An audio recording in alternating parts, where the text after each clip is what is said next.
Bayangkan sebuah peradaban yang begitu maju, begitu kaya, namun dalam sekejap mata musnah tanpa bekas. Tidak ada jejak reruntuhan megah, tidak ada catatan sejarah yang jelas, bahkan nama mereka pun menjadi misteri. Mereka adalah Ashabur Ras, kaum yang disebutkan dalam Al-Quran namun kisahnya tersembunyi dalam lipatan waktu. Apa yang sebenarnya terjadi pada mereka? Mengapa Allah membinasakan peradaban yang konon sangat maju ini? Dan yang paling menakjubkan, di mana sebenarnya mereka berada? Assalamualaikum warahmatullahi wabarakatuh, saudara-saudaraku semua. Selamat datang kembali di channel kita yang selalu membahas kisah-kisah menakjubkan dari masa lampau. Jika kalian baru pertama kali menonton, jangan lupa tekan tombol subscribe dan nyalakan lonceng notifikasi agar tidak ketinggalan video-video menarik selanjutnya. Dan bagi kalian yang sudah setia menemani, tekan tombol like untuk mendukung channel ini terus berkembang.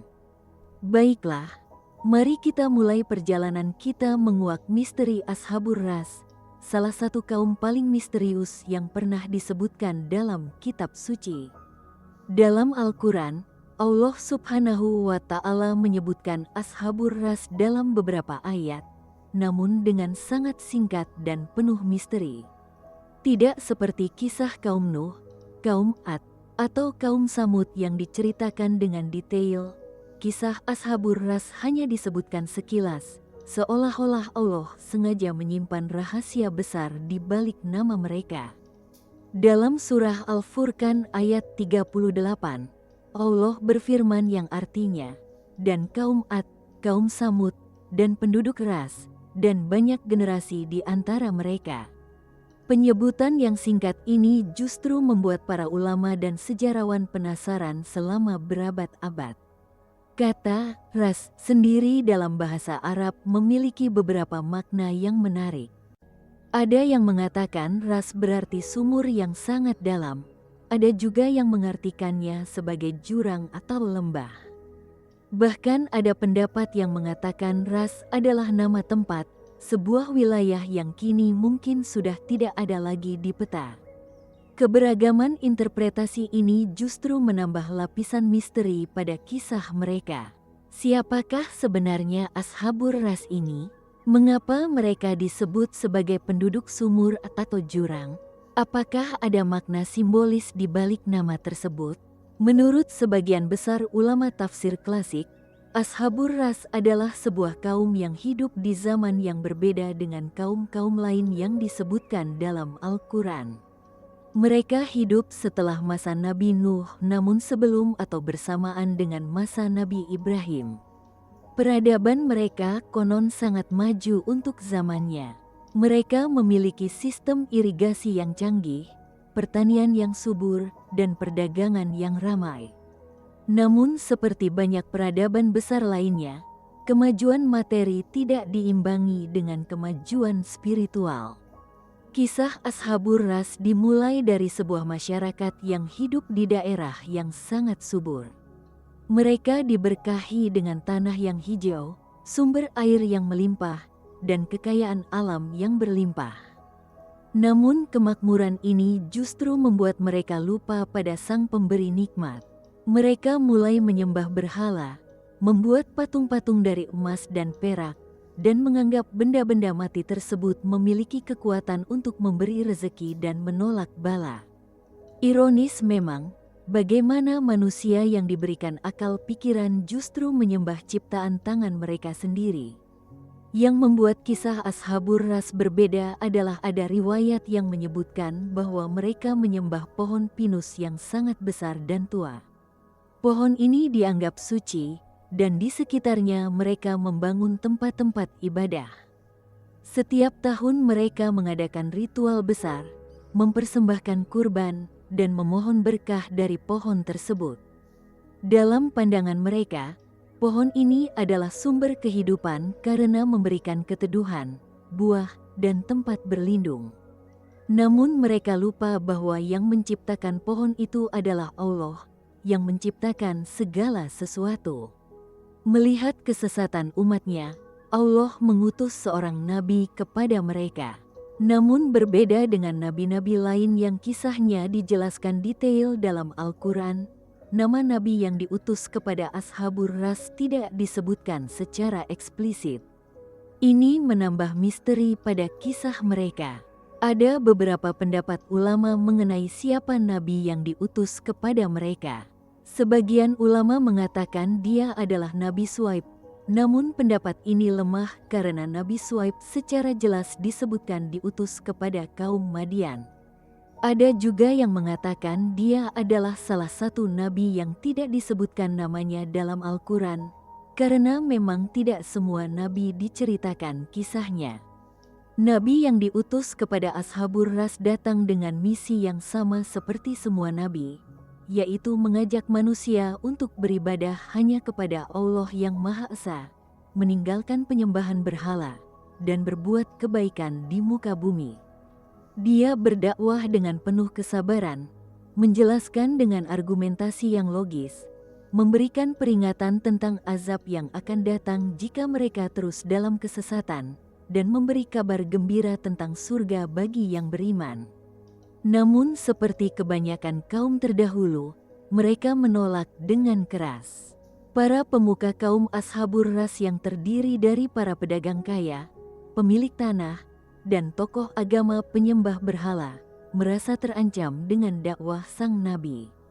Mereka khawatir jika rakyat mengikuti nabi tersebut, maka posisi dan kekuasaan mereka akan hilang. Tempat-tempat ibadah berhala akan ditinggalkan. Ritual-ritual yang menguntungkan mereka secara ekonomi akan berhenti, dan yang paling mereka takutkan adalah kehilangan pengaruh atas rakyat. Maka dimulailah kampanye hitam untuk menentang sang nabi. Mereka menggunakan berbagai cara untuk melawan dakwah sang nabi. Pertama, mereka menyebarkan rumor bahwa nabi tersebut adalah orang gila, tukang sihir, atau pembohong yang ingin berkuasa. Kedua, mereka mengancam siapa saja yang mengikuti ajaran sang nabi dengan hukuman berat, pengusiran, atau pemboikotan ekonomi. Ketiga, mereka mengadakan propaganda besar-besaran untuk mempertahankan tradisi nenek moyang dan agama lama mereka. Keempat, mereka bahkan menawarkan kekayaan, kedudukan, dan wanita cantik kepada sang nabi jika dia mau berhenti berdakwah. Namun sang nabi tetap teguh pada pendirian dan terus menyampaikan kebenaran. Dalam menghadapi penolakan keras ini, sang nabi tidak putus asa. Dia terus berdakwah dari rumah ke rumah, berbicara di pasar-pasar, dan mengajak siapa saja yang mau mendengar. Beberapa orang mulai tertarik dengan ajarannya, terutama dari kalangan rakyat biasa yang selama ini tertindas oleh sistem yang tidak adil. Mereka melihat dalam ajaran tauhid yang dibawa sang nabi ada kesetaraan, keadilan, dan harapan untuk kehidupan yang lebih baik. Namun jumlah pengikut sang nabi masih sangat sedikit dibandingkan dengan mayoritas yang masih fanatik dengan kepercayaan lama. Ketika dakwah secara damai tidak membuahkan hasil yang signifikan, para pemuka kaum Ashabur Ras mulai merencanakan sesuatu yang jahat. Mereka mengadakan pertemuan rahasia untuk memutuskan bagaimana cara menghentikan dakwah sang nabi secara permanen.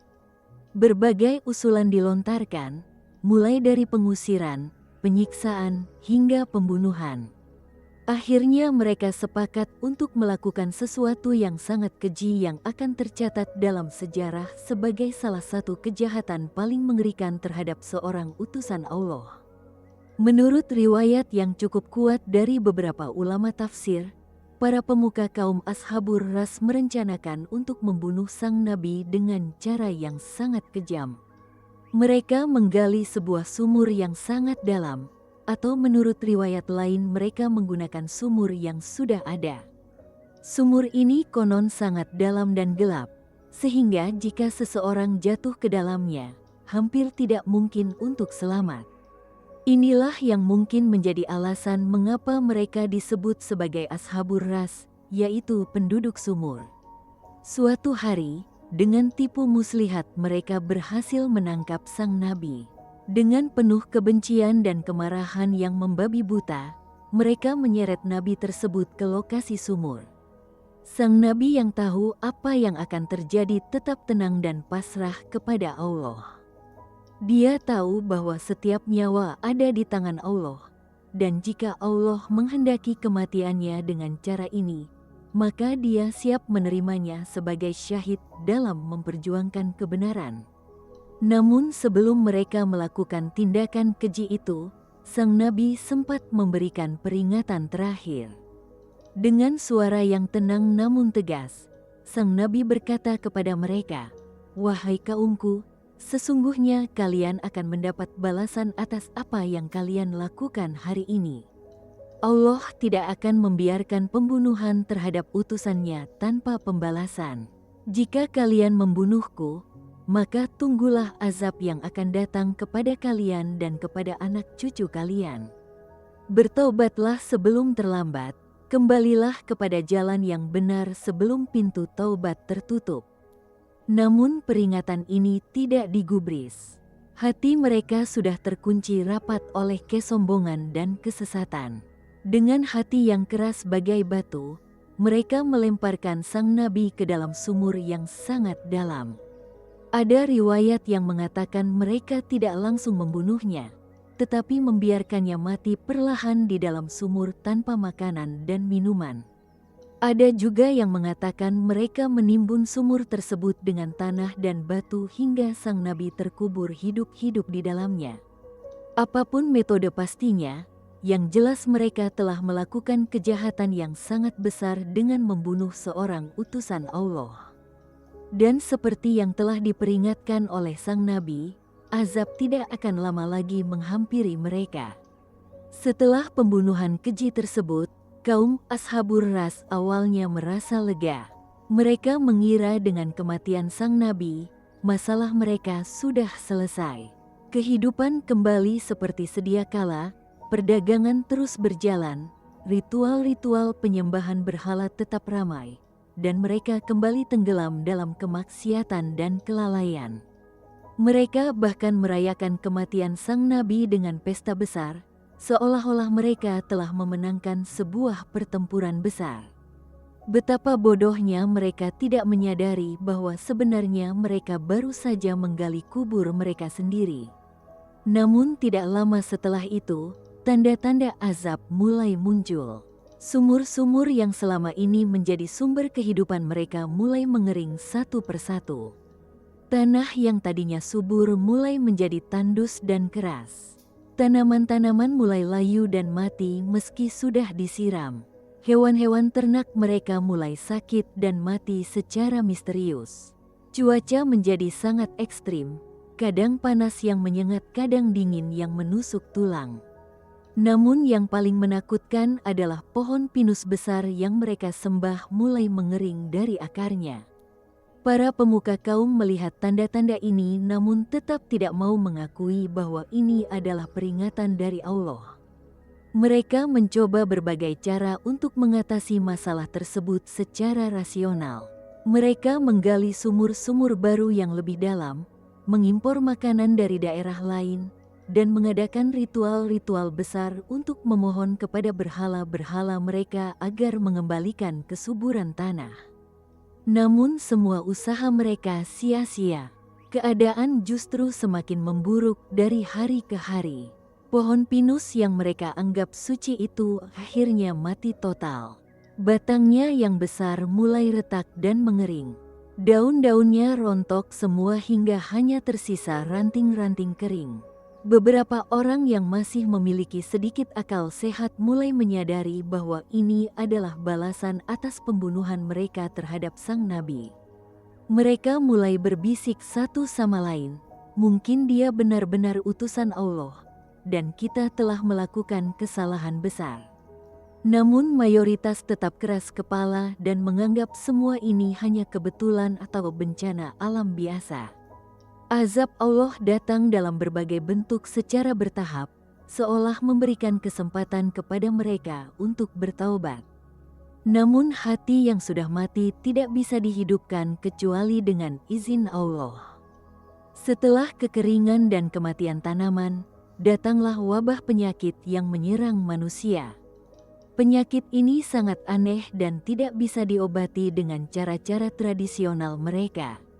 Orang-orang mulai jatuh sakit satu persatu dengan gejala yang menyiksa dan kematian yang perlahan. Rumah sakit dan tempat-tempat pengobatan mereka kewalahan menangani pasien. Yang membuat azab ini semakin mengerikan adalah penyakit ini sepertinya lebih banyak menyerang para pemuka kaum dan orang-orang yang paling keras menentang sang nabi. Keluarga-keluarga yang terlibat langsung dalam pembunuhan sang nabi mengalami musibah yang paling berat. Anak-anak mereka sakit, harta benda mereka musnah, dan mereka hidup dalam penderitaan yang sangat. Beberapa dari mereka mulai mengakui kesalahan dan memohon ampun kepada Allah, namun terlambat. Pintu taubat sudah tertutup karena azab sudah datang. Dalam kondisi yang semakin parah, sebagian kecil pengikut sang nabi yang masih hidup mulai hijrah meninggalkan negeri itu. Mereka tahu bahwa azab Allah akan memusnahkan seluruh kaum, dan mereka harus menyelamatkan diri. Allah menyelamatkan orang-orang yang beriman ini seperti Dia menyelamatkan Nabi Lut dan pengikutnya, seperti Dia menyelamatkan Nabi Nuh dan keluarganya.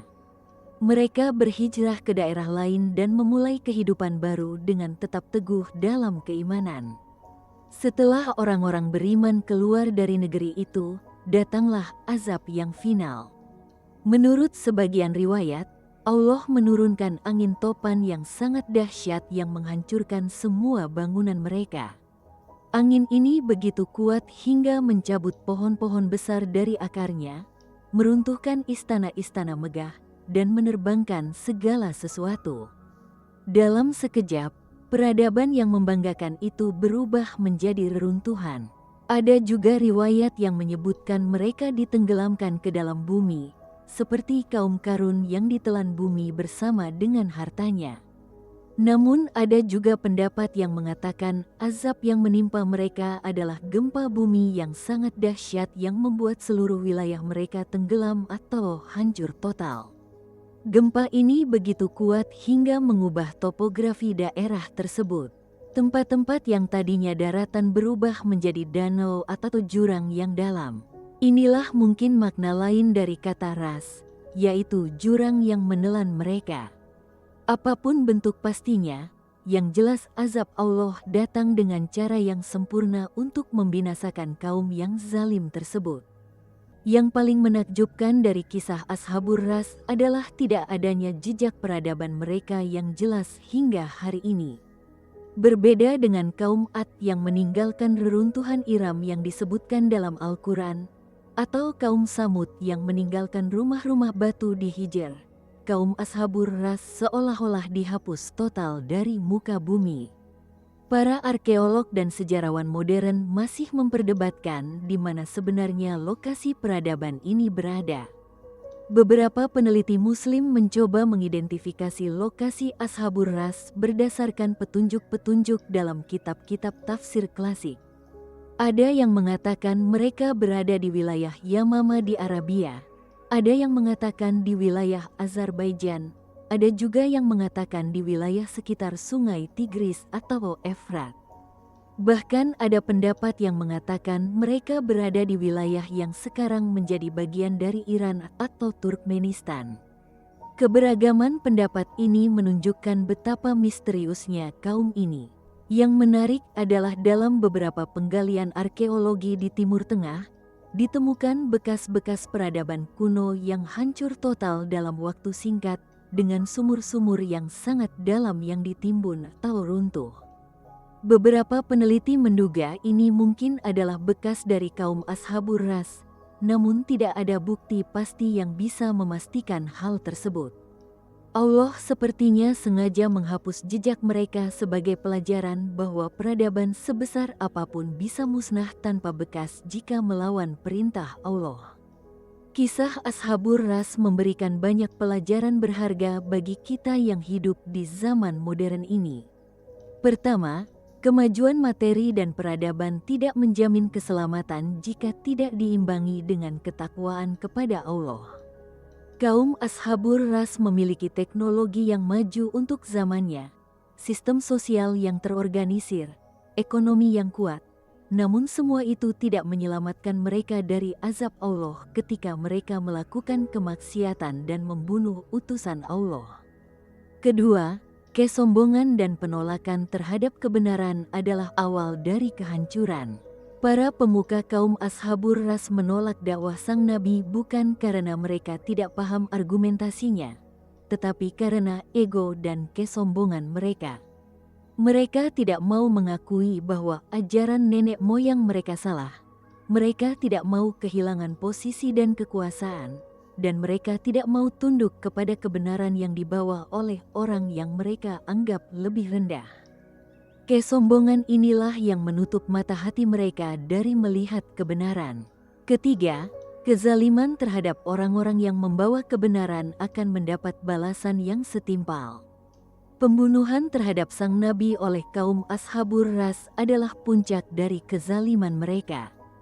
Dan Allah membalas kezaliman tersebut dengan azab yang dahsyat yang membinasakan seluruh kaum. Ini mengingatkan kita untuk tidak pernah menzalimi orang lain, apalagi menzalimi orang-orang yang berdakwah untuk kebaikan dan kebenaran. Keempat, harta dan kekuasaan tidak bisa menyelamatkan manusia dari azab Allah. Kaum Ashabur Ras yang kaya raya, yang memiliki istana-istana megah, yang memiliki tentara dan kekuatan, semua itu tidak berguna ketika azab Allah datang. Mereka tidak bisa membeli keselamatan dengan harta, mereka tidak bisa melawan azab Allah dengan kekuatan tentara. Semua kembali kepada keimanan dan ketakwaan. Orang-orang yang diselamatkan adalah mereka yang beriman kepada Allah dan mengikuti sang Nabi, meskipun mereka adalah orang-orang yang lemah secara materi. Kelima, kesempatan untuk bertaubat selalu ada sebelum azab datang. Namun setelah azab datang, taubat tidak lagi diterima. Kaum Ashabur Ras diberi banyak peringatan sebelum azab final datang. Kekeringan, kematian tanaman, wabah penyakit, semuanya adalah peringatan untuk mereka agar bertaubat. Namun mereka tetap keras kepala. Ketika azab final datang, taubat mereka tidak lagi berguna. Ini mengingatkan kita untuk selalu bertaubat selagi masih ada waktu. Jangan menunda-nunda taubat karena kita tidak tahu kapan ajal akan menjemput. Keenam, pentingnya menjaga lisan dan tangan dari menyakiti orang lain, apalagi para dai dan ulama yang berdakwah untuk kebenaran. Dalam zaman sekarang, mungkin kita tidak membunuh secara fisik, namun membunuh dengan lisan dan media sosial juga adalah dosa besar.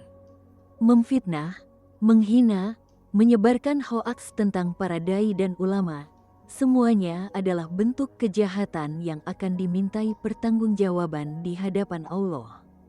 Ketujuh, jangan menyembah apapun selain Allah, baik itu berhala nyata maupun berhala modern. Kaum Ashabur Ras menyembah pohon dan berhala-berhala. Di zaman modern, mungkin kita tidak menyembah pohon, tetapi kita bisa menyembah harta, tahta, dan hawa nafsu.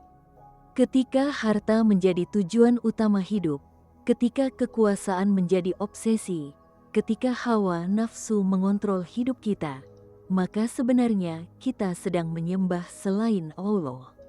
Semua itu harus dihindari. Kedelapan, pentingnya mengambil pelajaran dari kisah-kisah umat terdahulu. Allah menceritakan kisah Ashabur Ras dan kaum-kaum lain yang dibinasakan bukan untuk menghibur atau sekedar cerita masa lalu, tetapi sebagai pelajaran dan peringatan bagi kita. Jangan sampai kita mengulang kesalahan yang sama dengan mereka. Jangan sampai kita menjadi kaum yang sombong, yang menolak kebenaran, yang berbuat kezaliman, dan akhirnya dibinasakan seperti mereka. Kesembilan, keimanan harus dibuktikan dengan keteguhan dalam menghadapi ujian. Para pengikut sang nabi yang sedikit jumlahnya menghadapi tekanan yang luar biasa dari mayoritas. Mereka diancam, diboikot, bahkan mungkin disiksa. Namun mereka tetap teguh dalam keimanan mereka. Keteguhan inilah yang akhirnya menyelamatkan mereka ketika azab datang. Di zaman sekarang, kita juga menghadapi banyak ujian keimanan. Godaan maksiat di mana-mana, tekanan untuk mengikuti tren yang bertentangan dengan ajaran Islam, ejekan karena menjalankan sunnah. Semua itu adalah ujian yang harus kita hadapi dengan keteguhan. Ke-10, hikmah Allah dalam menceritakan sebagian kisah secara detail dan sebagian lagi secara singkat. Kisah Ashabur Ras tidak diceritakan sedetail kisah Nabi Musa atau Nabi Ibrahim. Ini mengajarkan kita bahwa yang penting bukan detail ceritanya, tetapi pelajaran yang bisa diambil. Kadang-kadang kita terlalu fokus pada detail-detail yang tidak penting dan melupakan inti pelajaran. Allah Maha Bijaksana dalam menceritakan kisah-kisah dalam Al-Quran sesuai dengan kebutuhan dan hikmahnya. Dalam konteks zaman modern, kisah Ashabur Ras sangat relevan. Kita hidup di zaman di mana kemajuan teknologi dan materi mencapai puncaknya. Gedung-gedung pencakar langit, teknologi yang canggih, kekayaan yang melimpah di berbagai negara. Namun, apakah semua itu membuat manusia lebih dekat kepada Allah? Sayangnya, dalam banyak kasus, kemajuan materi justru membuat manusia semakin jauh dari Allah. Seperti kaum Ashabur Ras, banyak manusia modern yang tenggelam dalam kemewahan dan melupakan Sang Pencipta. Fenomena ateisme dan agnostisisme yang meningkat di berbagai belahan dunia adalah bukti bahwa manusia modern sedang mengulang kesalahan kaum-kaum terdahulu. Mereka menolak keberadaan Allah dengan alasan sains dan logika, padahal sains dan logika yang benar justru menunjukkan kebesaran Allah. Mereka sombong dengan pencapaian teknologi dan merasa tidak membutuhkan Tuhan. Ini sama persis dengan kesombongan kaum Ashabur Ras yang merasa cukup dengan berhala-berhala mereka. Penyembahan berhala modern juga mengambil berbagai bentuk. Ada yang menyembah harta hingga rela melakukan korupsi dan menipu. Ada yang menyembah tahta hingga rela menjual agama dan kehormatan demi kekuasaan. Ada yang menyembah popularitas hingga rela melakukan apapun untuk terkenal di media sosial. Ada yang menyembah hawa nafsu hingga terjerumus dalam berbagai kemaksiatan. Semua bentuk penyembahan selain kepada Allah ini akan membawa kepada kehancuran, baik di dunia maupun di akhirat. Penganiayaan terhadap para dai dan ulama yang menyerukan kebenaran juga masih terjadi hingga sekarang. Di berbagai belahan dunia, ada dai dan ulama yang dipenjara, disiksa, bahkan dibunuh karena berdakwah untuk Islam. Di era digital ini, penganiayaan juga terjadi di dunia maya dengan fitnah, hoaks, dan cyberbullying terhadap para dai. Semua ini adalah bentuk modern dari apa yang dilakukan kaum Ashabur Ras terhadap nabi mereka. Dan seperti kaum Ashabur Ras yang mendapat azab, para penganiaya di zaman modern ini juga akan mendapat balasan yang setimpal. Tanda-tanda azab juga mulai terlihat di berbagai tempat. Bencana alam yang semakin sering terjadi, perubahan iklim yang ekstrim, pandemi yang melanda dunia, krisis ekonomi, konflik dan peperangan di mana-mana. Semua ini bisa jadi adalah peringatan dari Allah seperti peringatan-peringatan yang diberikan kepada kaum Ashabur Ras sebelum azab final datang. Pertanyaannya, apakah manusia modern mau mengambil pelajaran dan bertaubat, atau akan tetap keras kepala seperti kaum-kaum terdahulu? Yang menarik dari kisah Ashabur Ras adalah Allah tidak menyebutkan nama nabi yang diutus kepada mereka. Ini mengajarkan kita bahwa yang penting bukan siapa orangnya, tetapi pesannya. Pesan tauhid yang dibawa oleh semua nabi adalah sama, yaitu menyembah Allah yang Maha Esa dan meninggalkan segala bentuk kesyirikan. Tidak peduli siapa yang menyampaikan, selama pesannya benar dan sesuai dengan Al-Quran dan Sunnah, maka kita harus menerima dan mengikutinya. Misteri lokasi peradaban Ashabur Ras juga mengajarkan kita tentang konsep penghapusan total dari sejarah sebagai bentuk azab. Allah tidak hanya membinasakan kaum yang zalim, tetapi juga menghapus jejak-jejak mereka sebagai peringatan bahwa tidak ada yang kekal di dunia ini kecuali Allah.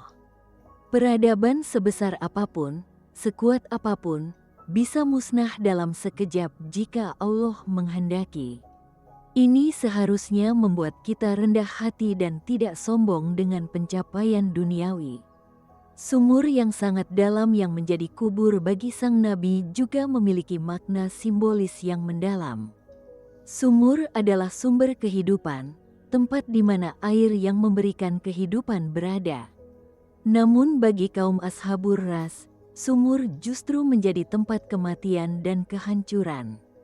Ini menunjukkan bagaimana sesuatu yang seharusnya menjadi berkah bisa berubah menjadi laknat ketika disalahgunakan. Air yang seharusnya menghidupi justru menjadi kuburan. Teknologi dan kemajuan yang seharusnya mensejahterakan justru menjadi alat untuk berbuat jahat. Dalam konteks dakwah, kisah Ashabur Ras juga mengajarkan kita tentang tantangan yang dihadapi para dai di setiap zaman. Sang nabi yang diutus kepada mereka menghadapi penolakan keras, ancaman, intimidasi, bahkan akhirnya pembunuhan. Namun dia tidak pernah menyerah, tidak pernah kompromi dengan kebatilan, dan tetap menyampaikan kebenaran hingga nafas terakhir. Ini adalah teladan bagi para dai di zaman sekarang yang juga menghadapi berbagai tantangan dalam berdakwah.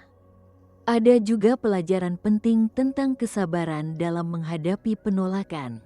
Sang nabi berdakwah bertahun-tahun namun hanya sedikit yang mengikutinya. Dia bisa saja merasa frustasi dan menyerah, namun dia memahami bahwa tugasnya hanya menyampaikan, sedangkan hidayah adalah hak prerogatif Allah. Ini mengajarkan kita bahwa dalam berdakwah, jangan mengukur keberhasilan dari jumlah yang mengikuti, tetapi dari keikhlasan dan kesungguhan dalam menyampaikan kebenaran. Fenomena mayoritas yang sesat dan minoritas yang benar juga terlihat jelas dalam kisah Ashabur Ras. Mayoritas kaum menolak dakwah sang nabi dan tetap dalam kesesatan, sementara hanya segelintir orang yang beriman dan mengikutinya. Namun pada akhirnya, mayoritas yang sesat itu dibinasakan, dan minoritas yang beriman itu yang diselamatkan. Ini mengajarkan kita bahwa kebenaran tidak ditentukan oleh jumlah pengikut. Bisa jadi yang benar hanya sedikit dan yang salah banyak. Yang penting adalah kita berada di pihak yang benar, meskipun harus sendirian. Kisah penyelamatan para pengikut sang nabi juga menunjukkan kasih sayang dan keadilan Allah. Allah tidak membinasakan semua orang di negeri itu, tetapi menyelamatkan orang-orang yang beriman. Allah memberi mereka petunjuk untuk hijrah sebelum azab datang. Ini menunjukkan bahwa Allah selalu membuka jalan keluar bagi orang-orang yang beriman dan bertakwa. Seperti firman Allah dalam surah At-Talaq yang artinya, barang siapa yang bertakwa kepada Allah niscaya dia akan mengadakan baginya jalan keluar dan memberinya rezeki dari arah yang tidak disangka-sangka. Perbandingan antara Ashabur Ras dengan kaum-kaum lain yang disebutkan dalam Al-Quran juga menarik untuk dikaji. Kaum Ad dibinasakan dengan angin kencang yang sangat dingin selama 7 malam 8 hari. Kaum Samud dibinasakan dengan suara keras yang menggelegar. Kaum Lut dibinasakan dengan dibaliknya bumi dan hujan batu. Kaum Fir'aun ditenggelamkan di laut. Sedangkan Ashabur Ras, berdasarkan berbagai riwayat, mungkin dibinasakan dengan kombinasi berbagai azab atau dengan cara yang Allah sengaja tidak jelaskan secara detail sebagai misteri. Keberagaman bentuk azab ini menunjukkan bahwa Allah memiliki banyak cara untuk membinasakan orang-orang yang zalim. Tidak ada yang bisa menghindar dari azab Allah ketika sudah ditetapkan. Meskipun mereka berlindung di benteng yang kokoh, di bawah tanah yang dalam, atau di puncak gunung yang tinggi, azab Allah tetap akan menimpa mereka. Ini seharusnya membuat kita takut untuk berbuat maksiat dan kezaliman. Aspek ekonomi dalam kisah Ashabur Ras juga penting untuk diperhatikan. Mereka adalah kaum yang makmur secara ekonomi, memiliki perdagangan yang ramai, pertanian yang subur, dan kekayaan yang melimpah. Namun kemakmuran ekonomi ini tidak membuat mereka bersyukur kepada Allah. Justru sebaliknya, kemakmuran membuat mereka sombong dan lupa daratan. Mereka mengira kekayaan mereka adalah hasil usaha mereka sendiri, bukan karunia dari Allah. Kesombongan ekonomi ini adalah salah satu penyebab kehancuran mereka. Di zaman sekarang, kita melihat fenomena yang sama. Negara-negara kaya dan maju secara ekonomi cenderung lebih sekuler dan jauh dari agama. Mereka merasa tidak membutuhkan Tuhan karena sudah punya segalanya. Sementara negara-negara yang lebih miskin justru lebih religius. Ini menunjukkan bahwa ujian kemakmuran lebih berat daripada ujian kemiskinan. Banyak orang yang sabar ketika miskin, namun kafir ketika kaya. Oleh karena itu, kita harus selalu bersyukur atas nikmat yang Allah berikan dan tidak lupa padanya ketika diberi kemakmuran. Sistem sosial kaum Ashabur Ras juga mencerminkan ketidakadilan yang menjadi salah satu penyebab kehancuran mereka. Para pemuka kaum hidup dalam kemewahan sementara rakyat biasa hidup dalam kesulitan. Ada kesenjangan yang sangat besar antara si kaya dan si miskin. Dan ketika Nabi datang membawa pesan kesetaraan dan keadilan, justru rakyat biasa yang lebih tertarik, sementara para elit menolak keras karena takut kehilangan privilege mereka. Pola ini terulang dalam sejarah hingga sekarang. Peran para pemuka kaum dalam menyesatkan rakyat juga patut menjadi perhatian. Mereka adalah orang-orang yang seharusnya menjadi panutan, yang seharusnya membimbing rakyat kepada kebenaran. Namun justru mereka yang paling keras menentang kebenaran karena kepentingan pribadi dan kelompok mereka. Mereka menggunakan pengaruh dan kekuasaan mereka untuk menyebarkan propaganda anti kebenaran. Mereka membuat rakyat takut untuk mengikuti sang nabi dengan ancaman dan intimidasi. Kezaliman para pemimpin ini adalah kezaliman yang paling besar karena dampaknya sangat luas. Di zaman modern, kita juga melihat bagaimana para pemimpin yang zalim menggunakan kekuasaan mereka untuk menyesatkan rakyat. Mereka mengontrol media untuk menyebarkan propaganda, menggunakan hukum untuk menekan orang-orang yang menyuarakan kebenaran, dan menciptakan sistem yang melanggengkan kezaliman. Seperti para pemuka kaum Ashabur Ras, para pemimpin zalim modern ini juga akan mendapat balasan yang setimpal, baik di dunia maupun di akhirat. Aspek lingkungan dalam kisah Ashabur Ras juga relevan dengan kondisi sekarang.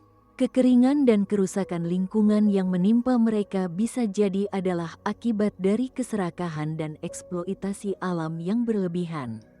Mereka mungkin telah merusak ekosistem dalam mengejar keuntungan ekonomi, menebang hutan secara sembarangan, mencemari sumber air, dan tidak peduli dengan kelestarian alam.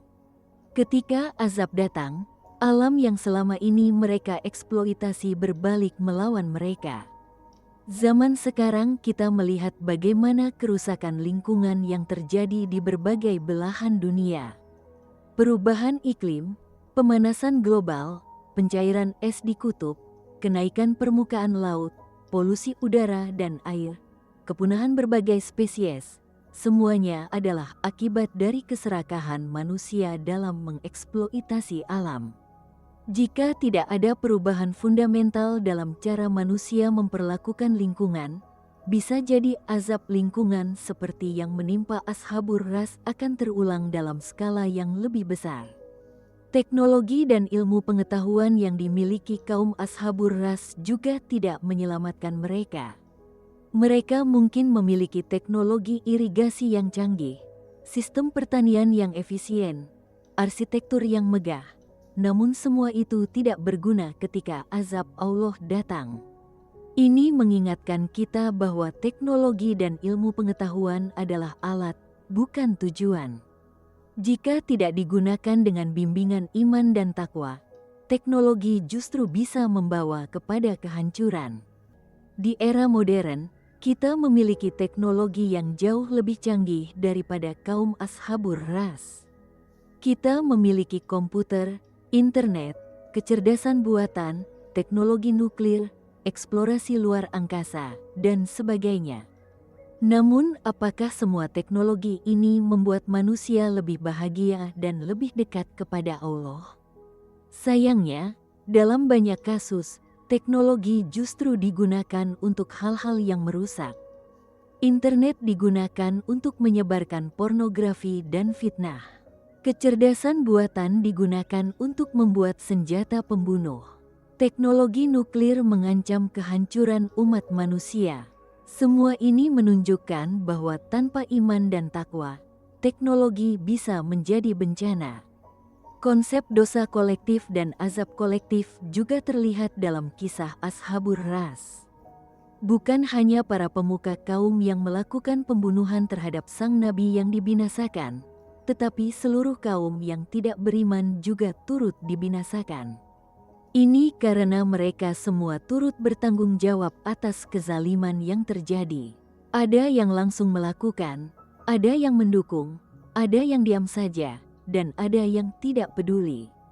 Semuanya turut berdosa dan mendapat azab. Ini mengajarkan kita bahwa kita tidak bisa lepas tanggung jawab dengan bersikap apatis terhadap kezaliman yang terjadi di sekitar kita. Jika kita melihat kemungkaran dan tidak mencegahnya, maka kita juga turut berdosa. Rasulullah bersabda yang artinya, barang siapa di antara kalian melihat kemungkaran, maka hendaklah ia mengubahnya dengan tangannya. Jika tidak mampu, maka dengan lisannya. Jika tidak mampu, maka dengan hatinya, dan itu adalah selemah lemahnya iman. Diam terhadap kezaliman berarti ikut melanggengkan kezaliman. Waktu yang diberikan untuk bertaubat juga merupakan pelajaran penting. Allah tidak langsung membinasakan kaum Ashabur Ras setelah mereka membunuh sang nabi. Allah memberikan waktu, memberikan peringatan-peringatan melalui berbagai bencana kecil, memberikan kesempatan untuk mereka menyadari kesalahan dan bertaubat. Namun mereka tidak memanfaatkan kesempatan itu. Mereka tetap keras kepala hingga azab final datang.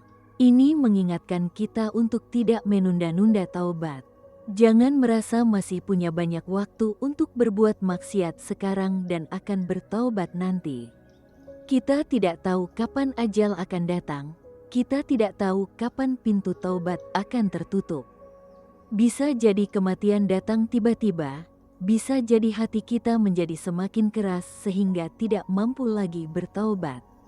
Oleh karena itu, bertaubatlah sekarang juga, jangan menunda lagi. Hikmah di balik penyembunyian identitas Nabi yang diutus kepada Ashabur Ras juga patut direnungkan. Allah bisa saja menyebutkan nama Nabi tersebut seperti Dia menyebutkan nama Nabi-Nabi lain. Namun Allah memilih untuk tidak menyebutkannya.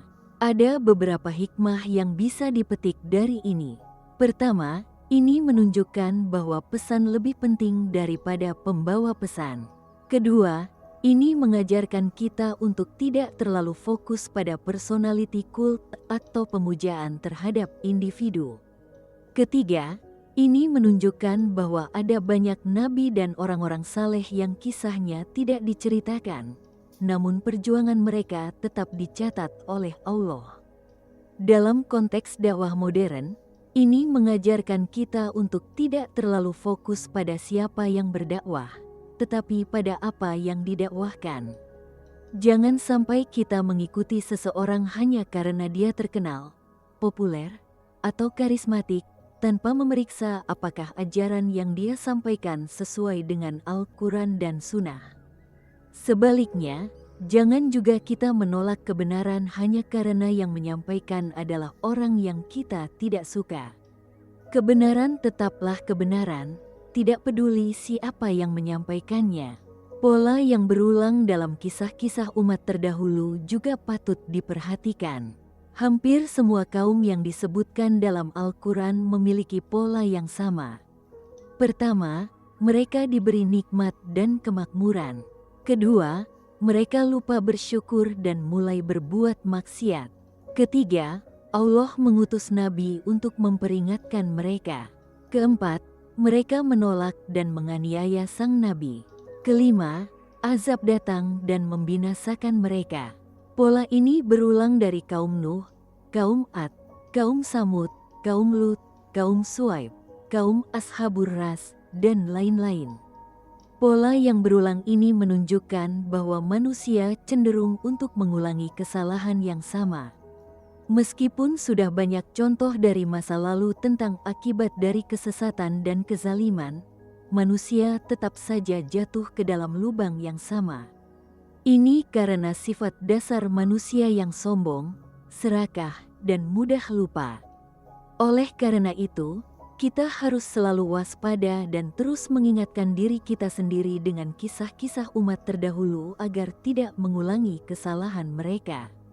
Signifikansi nama Ashabur Ras yang berarti penduduk sumur atau jurang juga memiliki makna yang dalam. Sumur adalah lubang yang dalam yang bisa menjebak orang yang jatuh ke dalamnya. Ini bisa menjadi metafora untuk kesesatan yang dalam.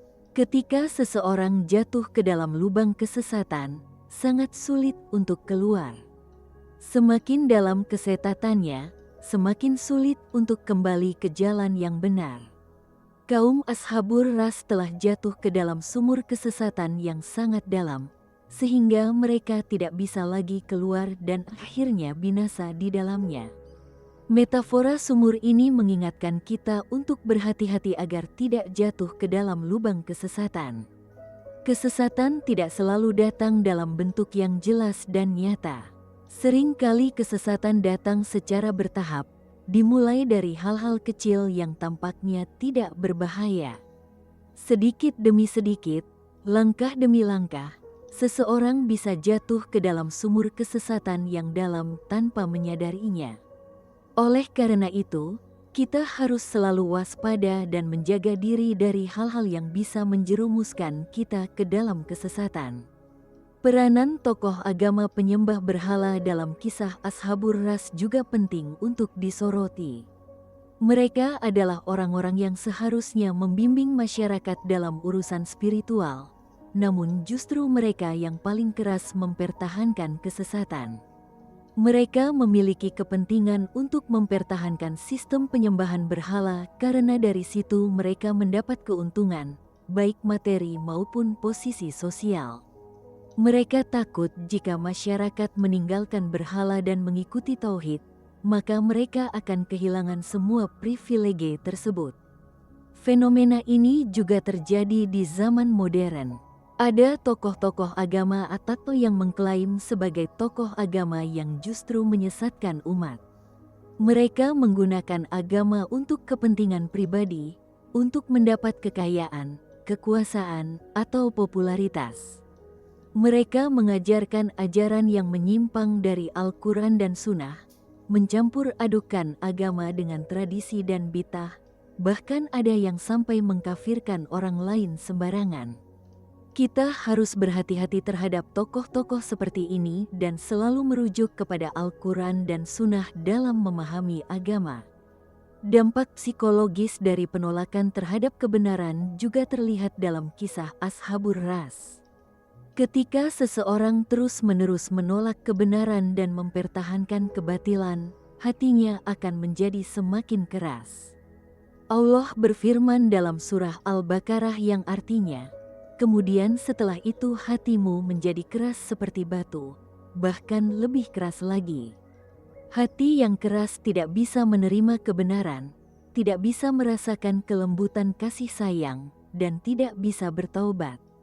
Inilah yang terjadi pada kaum Ashabur Ras. Hati mereka sudah sangat keras sehingga meskipun azab sudah di depan mata, mereka tetap tidak mau bertaubat. Kita harus menjaga kelembutan hati kita dengan selalu mengingat Allah, membaca Al-Quran, melakukan amal saleh, dan bergaul dengan orang-orang saleh. Jangan sampai hati kita menjadi keras karena terlalu banyak maksiat, terlalu lama dalam kesesatan, atau terlalu sombong dengan ilmu dan harta yang kita miliki. Hati yang lembut adalah hati yang bisa menerima kebenaran dan bertaubat kepada Allah. Konsep hijrah dalam kisah Ashabur Ras juga mengajarkan kita tentang pentingnya meninggalkan lingkungan yang buruk. Para pengikut sang Nabi yang beriman memilih untuk hijrah meninggalkan negeri mereka yang akan ditimpa azab. Mereka meninggalkan harta benda, rumah, dan keluarga yang masih kafir untuk menyelamatkan iman mereka. Ini adalah bentuk pengorbanan yang sangat besar, namun mereka lakukan karena mengutamakan akhirat daripada dunia. Hijrah tidak selalu berarti pindah secara fisik dari satu tempat ke tempat lain. Hijrah juga bisa berarti meninggalkan kebiasaan buruk, lingkungan yang buruk, teman-teman yang buruk, dan segala sesuatu yang bisa merusak iman kita. Jika kita berada dalam lingkungan yang membuat kita sulit untuk menjalankan agama, yang penuh dengan maksiat, yang terus-menerus menggoda kita untuk berbuat dosa, maka hijrah adalah solusinya. Tentu saja hijrah fisik tidak selalu mudah atau memungkinkan, tetapi minimal kita harus hijrah secara spiritual, menjaga jarak dengan hal-hal yang buruk. Signifikansi pohon dalam kepercayaan kaum Ashabur Ras juga menarik untuk dikaji lebih dalam. Mereka menyembah pohon pinus yang besar dan tua, menganggapnya suci dan memiliki kekuatan supernatural. Penyembahan pohon atau tumbuhan sebenarnya adalah bentuk penyembahan alam yang sudah ada sejak zaman dahulu dan masih ada hingga sekarang dalam berbagai bentuk. Ini menunjukkan bahwa manusia memiliki kecenderungan alami untuk mencari yang sakral dan yang lebih tinggi dari dirinya. Namun kecenderungan ini seharusnya ditujukan kepada Allah, bukan kepada makhluknya. Ketika pohon yang mereka sembah mati dan mengering, seharusnya mereka menyadari bahwa pohon tersebut adalah makhluk yang lemah, yang tidak bisa menyelamatkan dirinya sendiri apalagi menyelamatkan penyembahnya. Namun hati yang sudah buta tidak bisa melihat tanda-tanda yang jelas ini. Mereka tetap bertahan dalam kesesatan mereka hingga akhir. Ini mengingatkan kita bahwa hidayah adalah karunia Allah yang tidak bisa didapat dengan akal dan logika semata. Tanpa hidayah dari Allah, manusia tidak akan bisa melihat kebenaran meskipun itu ada di depan mata. Peranan generasi muda dalam kisah Ashabur Ras juga patut dipertimbangkan. Meskipun tidak disebutkan secara eksplisit, kemungkinan besar di antara pengikut sang Nabi ada generasi muda yang lebih terbuka terhadap ide-ide baru dan lebih berani untuk melawan tradisi yang salah. Generasi muda biasanya lebih idealis dan lebih mudah untuk menerima perubahan. Namun di sisi lain, ada juga generasi muda yang fanatik mempertahankan tradisi nenek moyang atau yang terlalu dimanjakan oleh kemewahan sehingga tidak peduli dengan kebenaran. Di zaman sekarang, generasi muda memegang peranan yang sangat penting dalam perubahan sosial. Mereka adalah agen perubahan yang bisa membawa masyarakat kepada kebaikan atau kepada keburukan. Oleh karena itu, sangat penting untuk memberikan pendidikan agama yang benar kepada generasi muda, membimbing mereka untuk memahami Islam dengan pemahaman yang moderat dan seimbang, dan membekali mereka dengan ilmu dan keterampilan untuk menghadapi tantangan zaman. Jangan sampai generasi muda kita terjerumus dalam kesesatan seperti sebagian besar kaum Ashabur Ras. Refleksi terhadap sikap kita sendiri juga penting setelah mempelajari kisah Ashabur Ras. Kita harus bertanya kepada diri sendiri, apakah kita termasuk orang-orang yang sombong dengan pencapaian duniawi kita? Apakah kita lebih mementingkan harta dan tahta daripada iman dan takwa? Apakah kita menolak kebenaran karena ego dan kepentingan pribadi? Apakah kita menzalimi orang lain, terutama orang-orang yang menyerukan kebenaran? Apakah kita bersyukur atas nikmat yang Allah berikan atau justru lupa dan kufur nikmat? Jika kita menemukan dalam diri kita sifat-sifat yang mirip dengan kaum Ashabur Ras, maka segera bertaubatlah. Jangan menunggu hingga azab datang dan pintu taubat tertutup. Perbaikilah hubungan dengan Allah, tingkatkanlah ibadah, perbanyaklah zikir dan doa, perbaikilah akhlak, dan berbuat baiklah kepada sesama. Masih ada waktu untuk berubah selagi kita masih hidup. Jangan sia-siakan kesempatan yang Allah berikan. Korelasi antara kezaliman dengan kehancuran juga sangat jelas dalam kisah Ashabur Ras. Mereka zalim kepada sang nabi dengan membunuhnya, zalim kepada rakyat biasa dengan sistem yang tidak adil, zalim kepada alam dengan eksploitasi berlebihan, dan yang paling utama adalah zalim kepada diri mereka sendiri dengan menyembah selain Allah. Semua bentuk kezaliman ini akhirnya membawa kepada kehancuran mereka. Ini membuktikan kebenaran firman Allah dalam berbagai ayat bahwa kezaliman akan membawa kepada kehancuran. Di level individu, kezaliman kepada diri sendiri dengan berbuat dosa dan maksiat akan membawa kepada kerusakan jiwa dan kehancuran kehidupan. Di level keluarga, kezaliman kepada anggota keluarga akan membawa kepada keretakan dan kehancuran rumah tangga. Di level masyarakat, kezaliman dalam sistem sosial akan membawa kepada ketidakstabilan dan konflik. Di level negara, kezaliman penguasa akan membawa kepada kehancuran peradaban. Sejarah telah membuktikan ini berulang kali. Pentingnya persatuan orang-orang beriman juga terlihat dalam kisah Ashabur Ras. Meskipun jumlah mereka sedikit, para pengikut sang nabi bersatu dan saling mendukung dalam menghadapi tekanan dari mayoritas yang kafir. Mereka tidak terpecah belah atau saling menyalahkan ketika menghadapi kesulitan. Persatuan ini yang membuat mereka kuat dan akhirnya selamat dari azab. Sebaliknya, kaum yang kafir meskipun jumlahnya banyak, mereka tidak memiliki persatuan yang sejati karena dasarnya adalah kebatilan. Umat Islam sekarang sangat membutuhkan persatuan seperti ini. Sayangnya, perpecahan di kalangan umat Islam sangat memprihatinkan. Perpecahan karena perbedaan mazhab, perbedaan organisasi, perbedaan pemahaman terhadap masalah furu, bahkan perpecahan karena hal-hal yang sangat sepele. Perpecahan ini membuat umat Islam lemah dan mudah dikuasai oleh musuh-musuh Islam. Kita harus kembali kepada prinsip persatuan yang diajarkan oleh Rasulullah, bersatu dalam hal-hal yang prinsipil dan toleran dalam hal-hal yang furu. Azab di dunia versus azab di akhirat juga penting untuk dipahami dari kisah Ashabur Ras. Kaum Ashabur Ras mendapat azab yang sangat berat di dunia dengan dibinasakan secara total. Namun azab di dunia ini sebenarnya jauh lebih ringan dibandingkan dengan azab di akhirat yang akan mereka terima. Azab di dunia hanya sementara, namun azab di akhirat adalah kekal selamanya. Oleh karena itu, kita harus lebih takut kepada azab akhirat daripada azab dunia. Banyak orang yang takut kepada hukuman dunia seperti penjara, denda, atau hukuman sosial, namun tidak takut kepada azab Allah di akhirat. Ini adalah pemikiran yang terbalik. Hukuman dunia hanya beberapa tahun atau beberapa puluh tahun, namun azab akhirat adalah untuk selamanya. Neraka yang telah Allah siapkan untuk orang-orang yang kafir dan zalim adalah tempat yang paling mengerikan yang tidak bisa dibayangkan oleh akal manusia.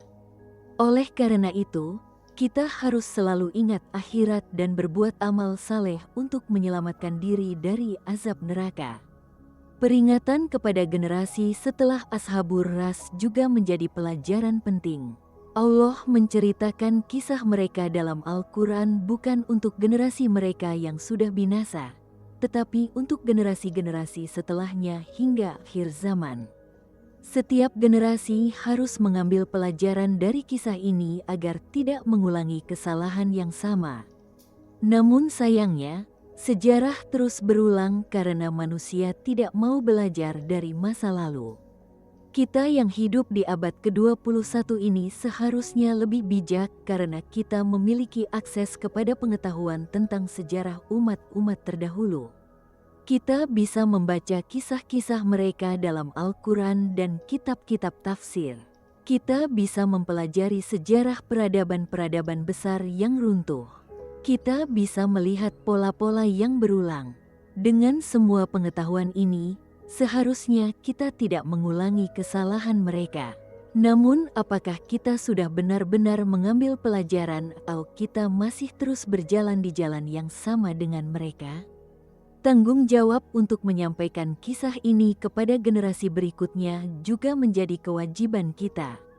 Seperti Allah menyampaikan kisah Ashabur Ras kepada kita melalui Al-Quran, kita juga harus menyampaikan kisah ini kepada anak-anak kita, cucu kita, dan generasi-generasi berikutnya.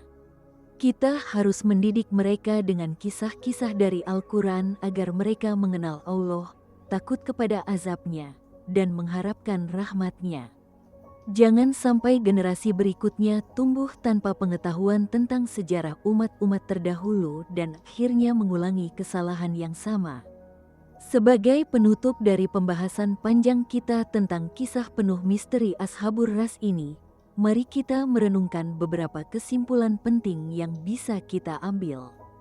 Kisah Ashabur Ras mengajarkan kita bahwa tidak ada peradaban yang kekal di dunia ini kecuali apa yang dibangun di atas fondasi keimanan dan ketakwaan kepada Allah.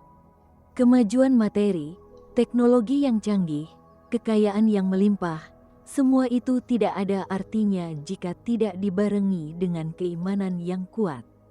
Kisah ini juga mengajarkan kita tentang keberanian untuk menyampaikan dan membela kebenaran meskipun harus menghadapi berbagai tantangan dan bahkan ancaman kematian.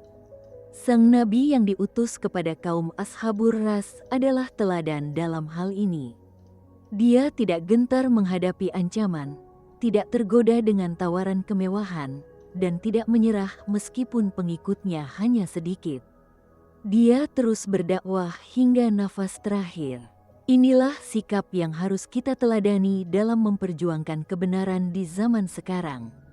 Lebih dari itu, kisah Ashabur Ras mengingatkan kita bahwa azab Allah adalah nyata dan pasti akan datang kepada orang-orang yang zalim. Mungkin tidak datang hari ini atau besok, mungkin tidak dalam bentuk yang kita bayangkan, namun pasti akan datang. Tidak ada yang bisa menghindar dari azab Allah ketika sudah ditetapkan. Oleh karena itu, kita harus selalu waspada dan menjaga diri dari berbuat kezaliman dalam bentuk apapun. Kita juga belajar tentang pentingnya bersyukur atas segala nikmat yang Allah berikan. Kaum Ashabur Ras diberi nikmat yang sangat banyak namun mereka tidak bersyukur, justru semakin jauh dari Allah. Kita yang hidup di zaman modern ini juga diberi banyak nikmat, bahkan mungkin lebih banyak dari yang mereka miliki. Pertanyaannya, apakah kita sudah bersyukur dengan cara yang benar? Bersyukur bukan hanya dengan lisan, tetapi dengan menggunakan nikmat tersebut sesuai dengan perintah Allah dan menjauhi larangannya. Kisah Ashabur Ras juga mengajarkan kita untuk tidak terlalu yakin dan merasa aman dengan kondisi kita saat ini. Kita mungkin merasa aman karena tinggal di negara yang damai, memiliki pekerjaan yang stabil, keluarga yang harmonis, dan kesehatan yang baik. Namun semua itu bisa berubah dalam sekejap mata jika Allah menghendaki. Kaum Ashabur Ras juga pernah merasa aman dan nyaman, namun dalam waktu singkat semuanya musnah. Oleh karena itu, kita harus selalu merasa butuh kepada Allah dan tidak sombong dengan apa yang kita miliki. Yang paling penting, kisah ini mengajarkan kita tentang pentingnya tauhid, yaitu mengesahkan Allah dalam beribadah. Semua masalah yang menimpa kaum Ashabur Ras bermula dari kesyirikan mereka, yaitu menyembah selain Allah. Mereka menyembah pohon, berhala, dan makhluk-makhluk lain, melupakan Allah yang menciptakan semuanya. Kesyirikan adalah dosa yang paling besar yang tidak akan diampuni oleh Allah kecuali dengan taubat. Oleh karena itu, kita harus menjaga tauhid kita dengan sebaik-baiknya, tidak menyembah selain Allah dalam bentuk apapun. Saudara-saudaraku sekalian, demikianlah kisah lengkap tentang Ashabur Ras, kaum misterius yang dibinasakan Allah. Sebuah kisah yang penuh dengan pelajaran berharga bagi kita semua. Dari awal kemakmuran mereka, penolakan mereka terhadap kebenaran, kezaliman mereka terhadap nabi yang diutus kepada mereka, hingga akhirnya azab yang membinasakan mereka secara total. Semua ini adalah peringatan bagi kita agar tidak mengulangi kesalahan yang sama. Mari kita jadikan kisah ini sebagai cermin untuk melihat diri kita sendiri. Apakah ada dalam diri kita sifat-sifat yang mirip dengan kaum Ashabur Ras? Jika ada, segera perbaikilah. Apakah kita sudah berada di jalan yang benar? Jika belum, kembalilah kepada jalan Allah. Apakah kita sudah bersyukur atas nikmat Allah? Jika belum, mulailah dari sekarang. Apakah kita sudah menjaga tauhid kita? Jika belum, perbaiki akidah kita. Ingatlah bahwa hidup ini sangat singkat, dan kematian bisa datang kapan saja. Jangan sampai kita mati dalam keadaan yang tidak baik. Untuk menutup video ini, saya ingin mengingatkan bahwa ilmu yang bermanfaat adalah ilmu yang diamalkan. Tidak cukup hanya mendengarkan atau menonton kisah-kisah seperti ini, tetapi harus ada perubahan nyata dalam kehidupan kita.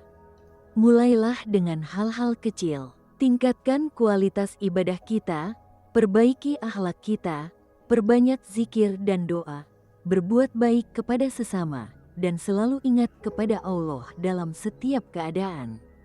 Dengan begitu, insya Allah kita akan selamat dari azab dunia dan akhirat. Jangan lupa untuk terus belajar dan memperdalam ilmu agama kita. Bacalah Al-Quran dengan tadabbur, pelajari tafsirnya, pahami hadis-hadis Rasulullah, dan ikuti pengajian-pengajian dari ulama yang terpercaya. Semakin banyak kita belajar tentang agama, semakin kita memahami betapa sempurnanya ajaran Islam dan betapa kita membutuhkan bimbingan Allah dalam setiap aspek kehidupan kita. Kepada orang tua dan para pendidik, saya ingin mengingatkan pentingnya mendidik generasi muda dengan kisah-kisah dari Al-Quran seperti kisah Ashabur Ras ini. Jangan biarkan anak-anak kita tumbuh hanya dengan tontonan yang tidak mendidik. Bekali mereka dengan kisah-kisah yang mengandung pelajaran moral dan spiritual. Ajarkan mereka untuk mencintai Allah dan Rasul-Nya, untuk menghormati orang tua dan guru, untuk berbuat baik kepada sesama, dan untuk selalu berada di jalan yang benar. Kepada para pemuda dan pemudi, ingatlah bahwa kalian adalah generasi penerus. Masa depan umat Islam ada di tangan kalian. Jangan sia-siakan masa muda kalian dengan hal-hal yang tidak bermanfaat. Gunakan energi dan semangat kalian untuk hal-hal yang positif. Belajarlah dengan sungguh-sungguh. Tingkatkan skill dan kompetensi kalian, namun jangan lupakan agama.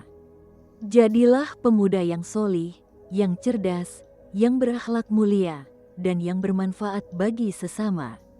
Kepada para pemimpin, baik pemimpin negara, pemimpin organisasi, maupun pemimpin keluarga, ingatlah bahwa kepemimpinan adalah amanah yang akan dimintai pertanggungjawabannya di hadapan Allah.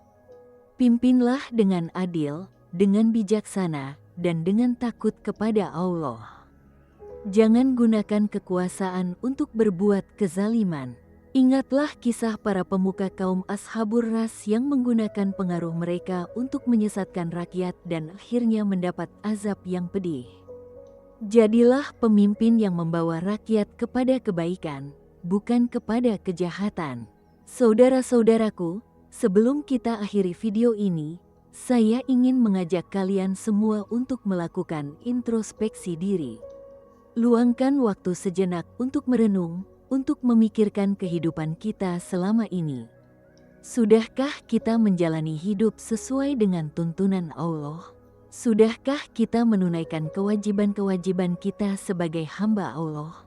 Sudahkah kita berbakti kepada orang tua? Sudahkah kita berbuat baik kepada tetangga dan sesama? Sudahkah kita menjaga amanah yang diberikan kepada kita? Jika belum, mari kita perbaiki mulai dari sekarang. Ingatlah bahwa tidak ada kata terlambat untuk bertaubat selagi kita masih hidup. Allah Maha Pengampun lagi Maha Penyayang. Tidak peduli sebesar apapun dosa yang kita lakukan, selama kita bertaubat dengan taubat yang nasuha, insya Allah akan diampuni oleh Allah. Jangan putus asa dari rahmat Allah. Jangan merasa diri kita terlalu berdosa untuk bertaubat. Justru semakin besar dosa kita, semakin kita membutuhkan taubat. Kembalilah kepada Allah sekarang juga, jangan menunda lagi. Untuk kalian yang sudah berada di jalan yang benar, tetaplah istiqomah. Jangan lengah dan jangan merasa sudah cukup. Teruslah tingkatkan kualitas keimanan dan ketakwaan kalian. Ingatlah bahwa godaan dan ujian akan selalu ada sepanjang hidup kita. Setan tidak akan pernah berhenti menggoda kita untuk keluar dari jalan Allah. Hawa nafsu juga akan selalu mencoba untuk menyesatkan kita. Oleh karena itu, kita harus selalu waspada dan terus memperkuat iman kita. Berdoalah kepada Allah agar kita selalu diberi hidayah dan taufik untuk berada di jalan yang benar. Mintalah kepada Allah agar Dia menjaga kita dari kesesatan, dari kezaliman, dan dari segala bentuk keburukan. Mintalah kepada Allah agar Dia menguatkan iman kita, melindungi kita dari godaan setan, dan mematikan kita dalam keadaan husnul khatimah. Doa adalah senjata orang mukmin. Jangan pernah meremehkan kekuatan doa. Sebelum kita benar-benar menutup pembahasan kita kali ini, saya ingin mengingatkan sekali lagi tentang pentingnya mensiarkan ilmu yang kita dapatkan. Jika kalian merasa video ini bermanfaat, bagikanlah kepada keluarga, teman, dan orang-orang terdekat kalian. Siapa tahu dari saring kalian, ada orang yang tersentuh hatinya dan kembali kepada jalan Allah. Ingatlah sabda Rasulullah yang artinya, barang siapa yang menunjuki kepada kebaikan, maka dia mendapat pahala seperti pahala orang yang melakukannya. Dengan membagikan video ini, kalian bisa mendapat pahala jariyah yang terus mengalir selama video ini bermanfaat bagi orang lain. Jangan lupa juga untuk tekan tombol like jika kalian menyukai video ini, dan subscribe channel kita untuk mendapatkan konten-konten menarik lainnya tentang kisah-kisah dalam Al-Quran, sejarah Islam, dan berbagai topik keislaman lainnya. Aktifkan juga notifikasi agar kalian tidak ketinggalan video-video terbaru kami. Dukungan kalian sangat berarti bagi kami untuk terus berkarya dan menyebarkan ilmu yang bermanfaat. Bagi kalian yang ingin request topik tertentu untuk dibahas di video selanjutnya, silakan tulis di kolom komentar. Kami akan berusaha untuk membahas topik-topik yang kalian minati. Kritik dan saran juga sangat kami harapkan untuk perbaikan konten kami ke depannya. Kami menyadari bahwa tidak ada yang sempurna di dunia ini, begitu juga dengan video-video kami. Oleh karena itu, masukan dari kalian sangat berharga bagi kami. Terakhir, kami mohon maaf jika ada kesalahan atau kekurangan dalam penyampaian materi kali ini. Kami hanyalah manusia biasa yang tidak luput dari kesalahan dan kehilafan. Jika ada yang tidak berkenan atau ada yang salah dalam penjelasan kami, mohon dikoreksi dan dimaafkan.